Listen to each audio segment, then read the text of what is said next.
I've heard sometimes of some serious sicknesses that people have in Bangalore. ಬೆಂಗಳೂರಿರುವಂತ ಕೆಲವು ಜನರ ವಿಷಯ ನಾನು ಕೇಳಿದ್ದೇನೆ, ಭಯಂಕರವಾದ ರೋಗ. Not in our church, but I've heard of other people. ನಮ್ಮ ಸಭೆಯಲ್ಲೆಲ್ಲ ಬೇರೆ ವಿಷಯದಲ್ಲಿ.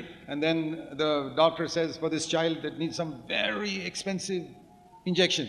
ಈ ಒಂದು ಮಗುಗೆ ಬಹಳ ಬೆಲೆ ಉಳ್ಳದಂತ ಔಷಧವನ್ನು ಕೊಡಬೇಕಾಗಿದೆ. And that is not available anywhere here in Bangalore. ಈ ಒಂದು ಬೆಂಗಳೂರಿನಲ್ಲಿ ಎಲ್ಲಿ ಸಹ ಸಿಗ್ತಾ ಇಲ್ಲ. Their father loves that child so much. ಆ ಮಗುವನ್ನು ತಂದೆ ಇಷ್ಟು ಪ್ರೀತಿಸ್ತಾನೆ. Inquiries all over the country. ಎಲ್ಲಾ ಕಡೆಗೆ ಕೇಳ್ತಾನೆ, ಎಲ್ಲಾ ದೇಶದಲ್ಲಿ. Somewhere in England it is available. ಅವಾಗ ಗೊತ್ತಾಗದೆ ಇಂಗ್ಲೆಂಡ್ ನಲ್ಲಿ ಸಿಗ್ತಾ ಇದೆ. So much money it costs. They send a telegram, get it across.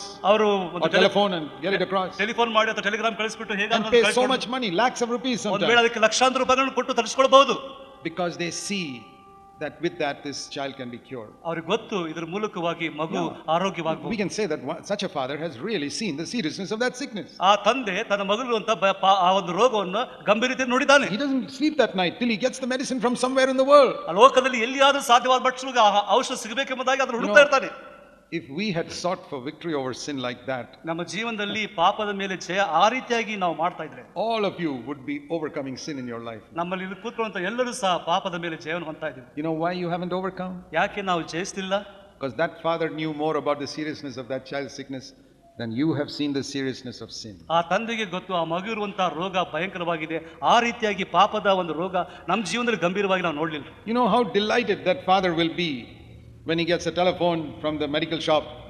The medicine has arrived in Bangalore. ಆ ತಂದೆ ಒಂದು ಟೆಲಿಫೋನ್ ಬಂದು ಆ ಒಂದು ಔಷಧ ಈಗ ಬೆಂಗಳೂರಿನಲ್ಲಿ ಬಂದಿದೆ ಎಂಬುದಾಗಿ ಗೊತ್ತಾಗುವ ಎಷ್ಟು ಸಂತೋಷ ಪಡ್ತಾನೆ. So happy, at last my child can be saved. ಓ ನಾನು ಸಂತೋಷ ಪಡ್ತಾನೆ, ನನ್ನ ಮಗು ಗುಣವಾಗ್ತಾನೆ. Why does he consider that good news? ಯಾಕೆ ಆ ಒಂದು ಸಂತೋಷದ ವಾರ್ತೆನ ಅದನ್ನು ಆಲಿಸ್ಕೊಳ್ತಾನೆ? Because he sees how serious the sickness is. ಯಾಕಂದ್ರೆ ಆ ರೋಗ ಅಷ್ಟು ಭಯಂಕರವಾಗಿದೆ. You know, nowadays we hear the preaching of the gospel, Christ died for our sins. ಈ ದಿವಸಗಳಲ್ಲಿ ನಾವು ಬೋಧನೆ ಕೇಳ್ತಾ ಯೇಸು ಸ್ವಾಮಿ ನಮಗೋಸ್ಕರ ಸತ್ತಿದ್ದಾನೆ. That has become such common news. ಈ ದಿವಸ ಅದು ಸಾಧಾರಣವಂತ ಸಂದೇಶವಾಗಿದೆ. That people think even what comes in the newspaper is more interesting than that. ಈಗ ನೋಡ್ತೀವಿ ದಿವಸಗಳಲ್ಲಿ ಆ ಒಂದು ಸಂದೇಶಕ್ಕಿಂತ ನ್ಯೂಸ್ ಪೇಪರ್ ಬಂದಿದ್ದ ಸಂದೇಶ the election result is more interesting than Christ died for our sins. ಯೇಸು ಸ್ವಾಮಿ ಸತ್ತಕ್ಕಿಂತ ರಾಜಕೀಯ ವಿಷಯ ಬಹಳ ಪ್ರಾಮುಖ್ಯವಾಗಿದೆ. It's true. ಅದು ಸತ್ಯ. There are many people who read the newspaper who don't read the Bible. ಬಹಳ ಜನರು ನ್ಯೂಸ್ ಪೇಪರ್ ಓದ್ತಿದ್ರೆ ದೇವರ ವಾಕ್ಯನ ಓದ್ತಾ ಇಲ್ಲ. Aren't some of you sitting here like that? ಆ ಕೆಲವು ಜನ ಕೂತ್ಕೊಂಡು ಆ ರೀತಿಯಾಗಿಲ್ಲವಾ? You read the newspaper every day? ನೀವು ಪ್ರತಿ ದಿವಸ ನ್ಯೂಸ್ ಪೇಪರ್ ಓದ್ತಾ ಇದ್ದೀರಾ? You read the Bible every day? ಪ್ರತಿ ದಿವಸ ದೇವರ ವಾಕ್ಯನ ಓದ್ತಾ ಇದ್ದೀರಾ? ಇಲ್ಲ. Because newspaper is more interesting than the Bible. ಯಾಕೆ ದಿನಪತ್ರಿಕೆ ನಮಗೆ ದೇವರ ವಾಕ್ಯಕ್ಕಿಂತ ಹೆಚ್ಚಾಗಿ ಮಾಹಿತಿ ಕೊಡ್ತಾ ಇದೆ. ಯಾಕೆ? Because it has become such stale news to you. ಅದು ನಮ್ಮ ಜೀವನದಲ್ಲಿ ಏನು ಇಲ್ಲದಂತ ಬೆಲೆ ಇಲ್ಲದಂತ. It's not good news of the gospel. ಅದು ಶುಭ ವಾರ್ತೆ ಆಗಿಲ್ಲ. It's not like that father hearing the medicine has come finally to heal your child. ಆ ತಂದೆ ಯಾವ ರೀತಿಯಾಗಿ ಔಷಧ ಬಂದಿದೆ ನನ್ನ ಮಗು ಸ್ವಸ್ಥ ಆಗ್ತದೆ ಎಂಬುದಾಗಿ. He is more interested in that news than the newspaper election result. ಆತನ ಜೀವನದಲ್ಲಿ ಆ ರಾಜಕೀಯ ದಿನಪತ್ರಿಕೆಗಿಂತ ಸಂತೋಷ ಪಡ್ತಾನೆ. ಯಾಕೆ? Because he knows the seriousness of that disease. ಆ ಒಂದು ಅನಾರೋಗ್ಯತೆಯ ಗಂಭೀರತೆ. So the first prayer you need to pray is that God will open your eyes to see the seriousness of sin. ನಮ್ಮ ಜೀವನದಲ್ಲಿ ಮೊದಲನೇ ಪ್ರಾರ್ಥನೆ ಮಾಡಬೇಕಾಗಿದೆ, ನಮ್ಮ ದೇವರೇ ಆ ಒಂದು ರೋಗ ಆ ಒಂದು ಪಾಪದ ವಿಷಯದಲ್ಲಿ ಗಂಭೀರತೆಯನ್ನು ಕೊಡು. Sin is so serious. ಆ ಪಾಪ ಇಷ್ಟು ಗಂಭೀರವಾಗಿದೆ. There was no way for it to be cured. ಅದರ ಮೂಲಕವಾಗಿ ಬೇರೆ ಯಾವ ಸ್ವಸ್ಥತೆ ಆಗಲಿಕ್ಕೆ ಸಾಧ್ಯ ಇಲ್ಲ. Except God coming as a man and dying. There was no other way. ಆ ಯೇಸು ಸ್ವಾಮಿ ನಮಗೋಸ್ಕರ ಪರಲೋಕದಿಂದ ಭೂಲೋಕಕ್ಕೆ ಬಿಟ್ಟು ಬಂದು ಅವನ ಹೊರತು ಬೇರೆ ಯಾರು ಸಾಧ್ಯವಿಲ್ಲ. Imagine, Almighty God could not find an easier way than that. ಪರಲೋಕದಿಂದ ತಂದೆ ಅದು ಬಿಟ್ಟು ಬೇರೆ ಯಾವ ದಾರಿ ಆದರೂ ಸಿಗಲಿಲ್ಲ. You think God was happy to see Jesus suffer so much and suffer and die like that? ದೇವರು ಯೇಸು ಸ್ವಾಮಿ ಆ ಕಷ್ಟಪಟ್ಟು ಆ ರೀತಿಯಾಗಿ ಸಾವನ್ನು ನೋಡ್ಲಿಕ್ಕೆ ಇಷ್ಟಪಟ್ಟನೋ? No. ಇಲ್ಲ. Nobody would be happy with that. ಆ ರೀತಿಯಾಗಿ ಯಾರು ಸಂತೋಷ ಪಡಲಿಲ್ಲ. Then why did he allow him to suffer? ಯಾಕೆ ಆ ರೀತಿಯಾಗಿ ಕಷ್ಟಪಡೋದಕ್ಕೆ ಬಿಟ್ಟರು ದೇವರು? Because God knew that there is no other way for man to be saved from his sin. ದೇವರಿಗೆ ತಿಳಿದು ಬಂತು ಆ ದಾರಿ ಇಲ್ಲದೆ ಬೇರೆ ಯಾವುದೆಂಬುದಾಗಿ ಅದನ್ನು ತಿಳಿದುಕೊಂಡನು. That shows how serious sin is. ಅದು ಗೊತ್ತಾಗದೆ ಎಷ್ಟು ಗಂಭೀರವಾಗಿದೆ ಪಾಪ. That's the first thing you need to see. ಅದನ್ನ ನಾವು ಬದಲಾಗಿ ತಿಳ್ಕೊಳ್ಳೋದು ಪ್ರಾಮುಖ್ಯವಾಗಿದೆ. The second thing ಎರಡನೇದಾಗಿ that the devil blinds people to ಆತನು ಜನರ ಕಣ್ಣನ್ನು ಕುರುಡರಾಗಿ ಮಾಡ್ತಾನೆ. How easy it is for their sin to be forgiven. ಎಷ್ಟು ಸುಲಭವಾಗಿದೆ ನಮ್ಮ ಪಾಪಗಳು ಕ್ಷಮಿಸಲ್ಪಡುವಂಥದ್ದು. Many people think forgiveness of sins, that must be a very difficult, complicated process. ನಾವು ನೋಡ್ತೀವಿ ನಮ್ಮ ಜೀವನದಲ್ಲಿ ಪಾಪ ಕ್ಷಮಿಸಲ್ಪಡುವಂಥದ್ದು ಎಷ್ಟು ಗಂಭೀರವಾಗಿದೆ ಎಂಬುದಾಗಿ. You know, all over the world people are doing so many things to get forgiveness of sins. ಈ ಲೋಕದಲ್ಲಿ ಎಷ್ಟೋ ಜನರು ಪಾಪವನ್ನು ಕ್ಷಮಾಪಣೆ ಮಾಡೋಕೆ ಬೇರೆ ಬೇರೆ ಕಾರ್ಯಗಳು ಮಾಡ್ತಾರೆ. We know that some people roll on the ground. ನಾವು ನೋಡ್ತೀವಿ ಕೆಲವು ಜನರು ಭೂಮಿ ಮೇಲೆ some people go on long pilgrimages to different places. ಕೆಲವು ಜನರು ಯಾತ್ರೆ ಹೋಗ್ತಾ ಇದ್ದಾರೆ. And some people go and give a lot of money in different churches and temples and all those places. ಬಹಳ ಜನ ಬೇರೆ ಬೇರೆ ಸಭೆಗಳು ಹೋಗ್ಬಿಟ್ಟು ಹಣ ಮತ್ತು ಗುಡಿಗಳಿಗೆ ಮತ್ತು ಬೇರೆ ಕಡೆ ಕೊಡ್ತಾ ಇದ್ದಾರೆ. Why are they doing all this? ಯಾಕೆ ಅದನ್ನ ಮಾಡ್ತಾ They ಇದ್ದಾರೆ? want God to forgive their sin.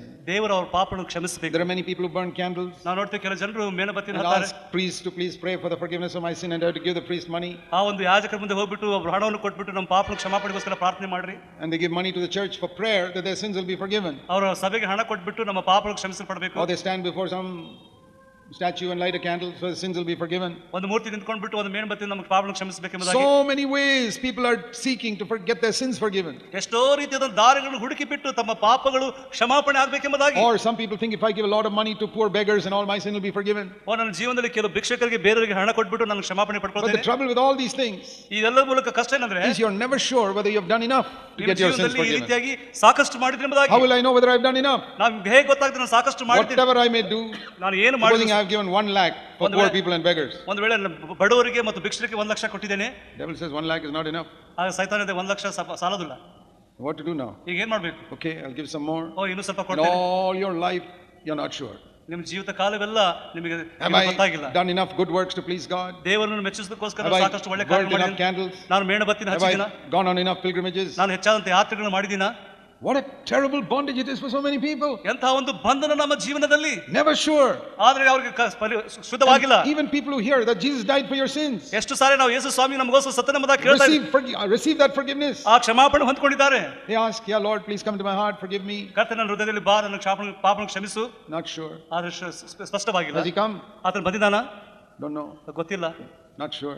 ಸ್ಪಷ್ಟವಾಗಿಲ್ಲ. So next meeting, ಮತ್ತೆ again we pray. ಮತ್ತೆ ಪ್ರಾರ್ಥಿಸ್ತೇವೆ. Again we pray. ಮತ್ತೆ ಪ್ರಾರ್ಥಿಸ್ತೇವೆ. And the devil blinds us and blinds us to how easy it is to have our ಆತನು sins. ಸೈತಾನನು ತಿರುಗಿ ನಮ್ಮನ್ನು ಕುರುಡನಾಗಿ ಮಾಡ್ತಾ So ಇದ್ದಾನೆ. that's the second area where our blindness has to be removed. ನಮ್ಮ ಜೀವನದ ಎರಡನೇ ಒಂದು ಸಂದೇಶ ನಾವು ನೋಡ್ತಾ ಇದ್ದೇವೆ. To see ಆತ ನಮ್ಮ ಕಣ್ಣಿನಿಂದ ಕುರುಡು How ತೆಗೆಯಬೇಕಾಗಿದೆ. can my sins be forgiven?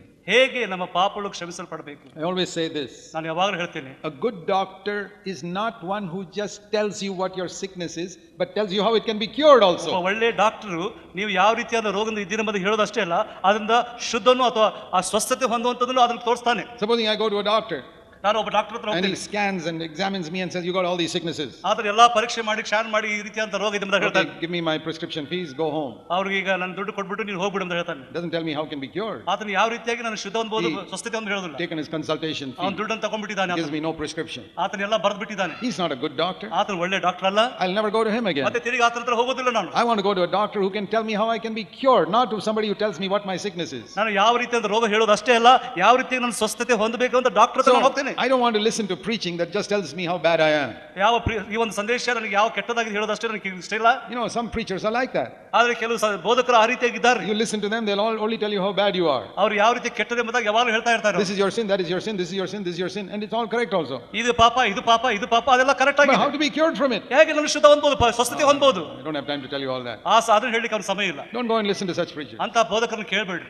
You need someone who will tell you how this problem can be solved. ಈ ಒಂದು ಸಮಸ್ಯೆಯನ್ನು ಹೇಗೆ ಪರಿಹಾರ ಮಾಡಬಹುದು? First thing is, how can my sin be forgiven? ನನ್ನ ಪಾಪಗಳು ಯಾವ ರೀತಿ ಕ್ಷಮಿಸಲ್ಪಡುವಂತದ್ದು And ತಿಳ್ಕೊಂಡು You ಬಂದಿದ್ದಾಗಿದೆ. need to say, Lord, open my eyes to see it. ಓ ದೇವರ ಅದು ನೋಡೋದಕ್ಕಾಗಿ ನನ್ನ ಕಣ್ಣು ತೆರಿ. I'm blind. ಓ ನಾನು I ಕುರುಡನಾಗಿದ್ದೀನಿ. don't know how I acknowledge I'm a sinner. ಹೌದು ನಾನು ಪಾಪಿಯಿಂದಾಗಿ But ತಿಳ್ಕೊಂಡಿದ್ದೀನಿ. how to be forgiven? ಹೇಗೆ ನಾನು ಕ್ಷಮಿಸಲ್ಪಡಬೇಕು?